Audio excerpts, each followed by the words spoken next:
Well, I don't know. What do you think of this? I think it's one more example where Donald Trump is using the Justice Department as his private playground, trying to fleece his pockets. He says he'll ultimately give it to charity. Appreciated you asking those questions today. But in the end, this is really part of the pattern, right? He prosecutes his so-called enemies, goes after Comey, goes after Letitia James against the advice of career prosecutors, and then he protects himself and those he considered friends, including, I gotta say weirdly, George Santos, you know, the volleyball champion and Spider-Man producer and major fraudster. He decides to help him out for some reason. Sometimes I think he just does stuff to get attention, this thing. But in the end, the thought that in the middle of this shutdown, when he should be engaged in negotiations and being serious, he decides, well, I'm just going to try to get a bunch of money for myself just to spark things up a little bit, and then I'm going to expect these lawyers that I put in place that have done my bidding so far and have been willing to fire career prosecutors and been willing to do my bidding in every single way, including dismissing the case against Eric Adams. Well, now they're going to do it again, but this time they're going to give me $230 million. That's exactly what's going on. What would you say to someone who might look at this and say, well, he is a former federal defendant and he has the same rights as anyone else to file for damages against charges made against him? What would you say to that? As your legal experts just pointed out, these are for other kinds of cases. When someone, you know, falls in front of a government building and sues. This is cases that were brought when he was a private citizen, as they pointed out, dismissed because he became president of the United States. I don't think there's any merit to him, but he's going to just see if his puppets that he put in that Justice Department are going to perform for him. And I would agree, he doesn't think they should conflict themselves out. Perhaps they will. But he deliberately put his personal lawyers in there. And I loved the analysis of the poor sap who then ends up with it on his or her lap, because in the end, everyone that seems to have decided against Donald Trump ends up getting fired, thrown out the door, or he basically makes their life miserable. If he gets this money, do you think that you as a member of the United States Senate will find out about it or will know about it? I would think so. Things don't seem to keep quiet. We usually find things out. But again, this is just the pattern. Corruption is up, chaos is up, and sadly for the American people, costs are up.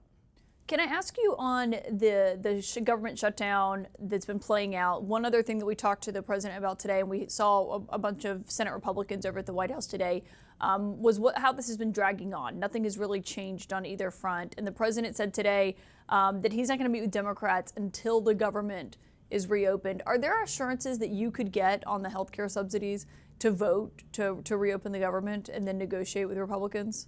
The president needs to meet with the leaders in Congress. Leader Schumer, Leader Jeffries asked to meet again before he flies off to yet another part of the world. He's been willing to negotiate in the Mideast.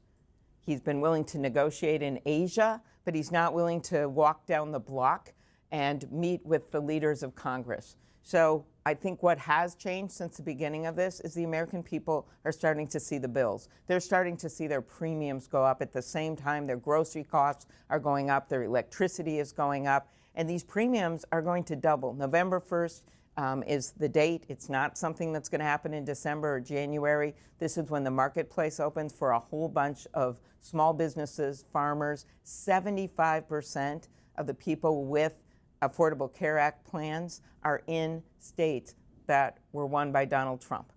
These are people that aren't working at big corporations, they're not working for the government.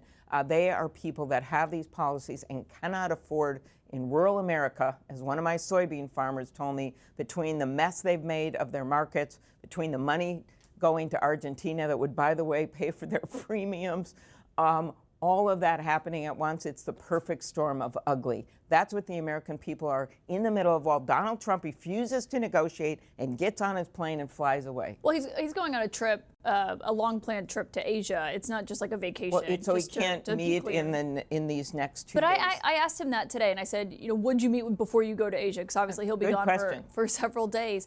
But he basically said, I'll meet with them if they reopen the government. We haven't seen any movement from Democrats. Should we expect the government to be reopened by Friday? I don't know what he's going to do. He's not here, and clearly the rubber stampers that behind closed doors say to us, we really need to do something about these premiums. We know it, we understand it, but they're waiting for his orders. And so that's what's Senate happening Republicans right who now. say that to you There are behind Senate closed doors? Republicans that understand. Some people in the House have been very outward about it, like Marjorie Taylor Greene, but others have said it behind closed doors. They understand that these premiums are a problem because, especially in rural states, they're hitting in a big way. So this should be something in every other shutdown. There have been negotiations, there's been compromises, there's been a way to get through it. But he just keeps piling on for people out there. So I just don't think, no matter how many videos he puts up making fun of people and, you know, flying planes with a king's hat on, no matter how much he does that and makes fun of it, people's bills are not funny. When they start getting those premium increases, that's not a joke. Senator Amy Klobuchar, thank you for joining us here on Thanks, set Kaitlan. tonight.